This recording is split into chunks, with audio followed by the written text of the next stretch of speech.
கூப்பிட்டதுக்காக அவருக்கு பின்னாடியே. அப்போ இதெல்லாம் மனுஷனுடைய கண்ணி. வாலிப தங்கச்சிங்க ரொம்ப கேர்ஃபுல்லா இருக்கணும், ரொம்ப கவனமா இருக்கணும். யாருடைய அந்த அழகான பாசமான பேச்சுக்கு அடி பணிஞ்சிங்க, உங்க எதிர்காலம் சூனியமாயிரும். எதிர்காலம் சூனியமாயிரும்.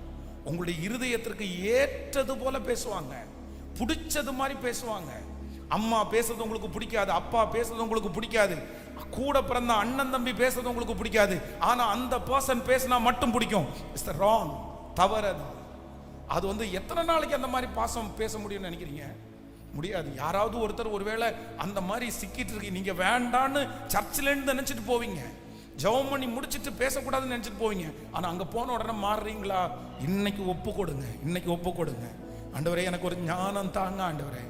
மனுஷனுடைய பேச்சு என்னை எந்த விதத்திலும் என்ன பண்ணக்கூடாதுன்னா தவறாய் டிசைன் பண்ண கூடவே கூடாது.